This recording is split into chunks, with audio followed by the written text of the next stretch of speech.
போதும் கடவுள் சை கூட விசுவாசம் இல்லையான்னு கேட்குறேன். ஆனால் பாருங்க நம்ம அவ்வளோதான் நினைக்கிறோம். ஆனால் தேவ கிருபை ஏதாவது வகையில் நம்ம ஊக்குவிச்சு கொண்டே வந்து கொள்றாரு.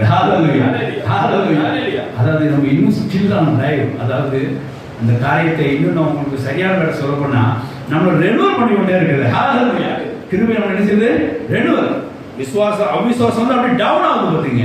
மீட்ரு எப்படி காய்ச்சல் மீட்டர் டவுன் ஆகுது, மறுபடியும் விசுவாசம் மாதிரி எழும்புது. எப்படி உண்டாகுது? விசுவாசம் வருது, கீழே போயிருது, அவிசுவாசம் மேல இருந்து. இப்படி இந்த அப் அண்ட் டவுன் வருது இல்லை, இந்த அப் அண்ட் டவுன்ல மட்டும் நம்ம நிற்கிறோம் அப்படின்னா அது என்னது?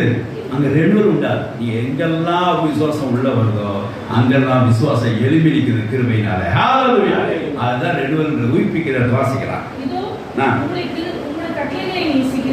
கட்டளை நேசிக்கிறேன். இந்த கிருபையின்படி என்ன உயிர்ப்பி. ஏன்னா அவருக்கு நல்லா தெரிஞ்சிருக்கு. கிருபை ஒன்று நம்மளை ரெஃப்ரெஷ் பண்ணும், கிருபை ஒன்று நம்மளை ரெனுவல் பண்ணும். கட்டளை நேசிக்கிறாண்டவரே, என்னை உயிர்ப்பித்தரும், கிருபையை கொண்டு உயிர்ப்பித்தரும் அப்படின்னு